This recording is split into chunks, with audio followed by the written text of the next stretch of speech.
सरकार शिक्षक अभ्यर्थियों के साथ नाइंसाफी कर रही है और सिर्फ दिखावा कर रही है कि 1,70,000 हम बहाली निकाले हैं। ये बहाली आखिर पूरा कैसे होगा?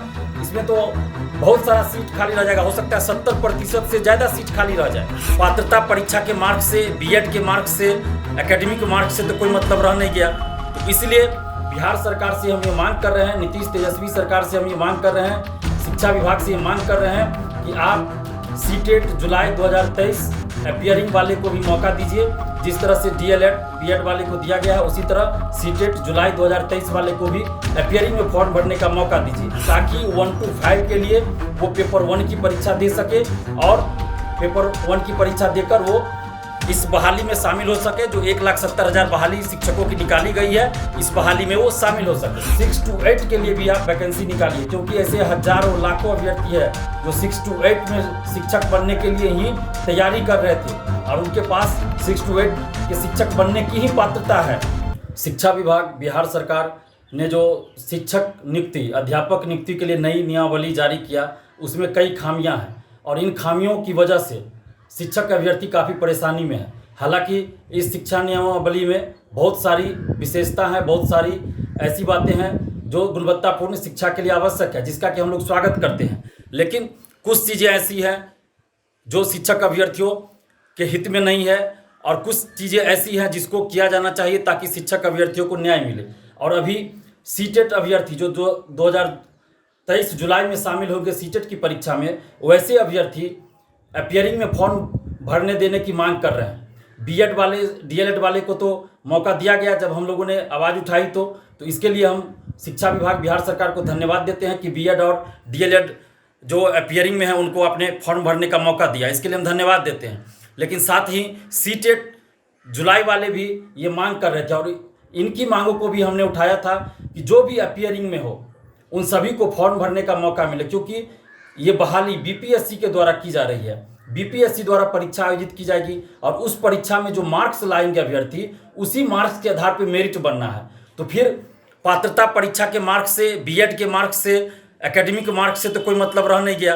तो इसलिए बिहार सरकार से हम ये मांग कर रहे हैं, नीतीश तेजस्वी सरकार से हम ये मांग कर रहे हैं, शिक्षा विभाग से ये मांग कर रहे हैं कि आप सीटेट जुलाई 2023 अपियरिंग वाले को भी मौका दीजिए। जिस तरह से डीएलएड बीएड वाले को दिया गया है, उसी तरह सीटेट जुलाई 2023 वाले को भी अपियरिंग में फॉर्म भरने का मौका दीजिए। और आपने तो एक तारीख भी तय किया है कि उस तारीख तक परीक्षा में शामिल हो जाना चाहिए, तो फिर ये तो जुलाई में ही परीक्षा होनी है और अगस्त अंत तक इसका रिजल्ट भी आ जाएगा।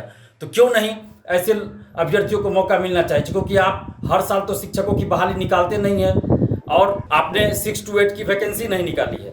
तो ऐसे हजारों अभ्यर्थी हैं जिन्होंने सीटेट की परीक्षा पहले दिया था और उन लोगों ने पेपर 2 के लिए फॉर्म भरा था ताकि उनको 6 to 8 के लिए वो टीचर बन सके, और इसी उद्देश्य से उन्होंने सीटेट पेपर 2 की परीक्षा दिया। हजारों अभ्यर्थी पेपर 2 में पास हो गए, लेकिन आपने तो वैकेंसी ही नहीं निकाला 6 to 8 का। तो ये अभ्यर्थी जाएंगे कहाँ? 1 to 5 के लिए ये फॉर्म नहीं भर सकते। तो इसलिए आप सीटेट जुलाई 2023 वाले को भी मौका दीजिए, ताकि 1 to 5 के लिए वो पेपर 1 की परीक्षा दे सके और पेपर 1 की परीक्षा देकर वो इस बहाली में शामिल हो सके। जो 1,70,000 बहाली शिक्षकों की निकाली गई है, इस बहाली में वो शामिल हो सके। अगर ऐसा नहीं किया जाता है तो इसका मतलब है कि सरकार शिक्षक अभ्यर्थियों के साथ नाइंसाफी कर रही है और सिर्फ दिखावा कर रही है कि 1,70,000 हम बहाली निकाले हैं। ये बहाली आखिर पूरा कैसे होगा? इसमें तो बहुत सारा सीट खाली रह जाएगा। हो सकता है 70% से ज़्यादा सीट खाली रह जाए, क्योंकि आप सीटेट जुलाई 2023 वाले को अगर मौका नहीं दीजिएगा, अपियरिंग में फॉर्म भरने का अगर आप मौका नहीं दीजिएगा, तो जो सीटेट पहले से पास है, पेपर 2 पास है, तो वो तो फॉर्म ही नहीं भर पाएंगे। 1 to 5 के लिए फॉर्म नहीं भर पाएंगे, क्योंकि आपने 6 to 8 के लिए तो वैकेंसी ही नहीं निकाला। तो ऐसे ही सीट खाली रह जाएगा, बहुत सारे अभ्यर्थी फॉर्म ही नहीं भर पाएंगे।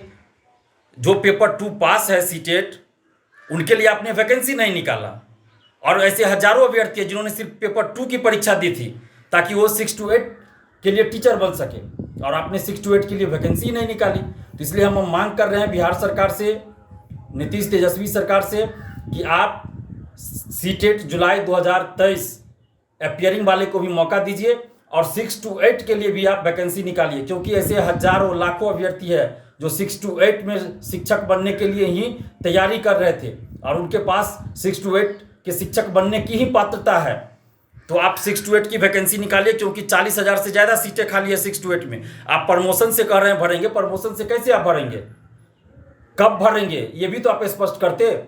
तो अगर आप 6 to 8 की वैकेंसी नहीं निकालते हैं, सीटेट 2023 जुलाई वाले को मौका नहीं देते हैं, तो इसका मतलब यही होगा कि आप शिक्षक बहाली सिर्फ दिखावा कर रहे हैं, जनता को गुमराह कर रहे हैं, युवाओं को दिग्भ्रमित कर रहे हैं, और आपकी मंशा में खोट है।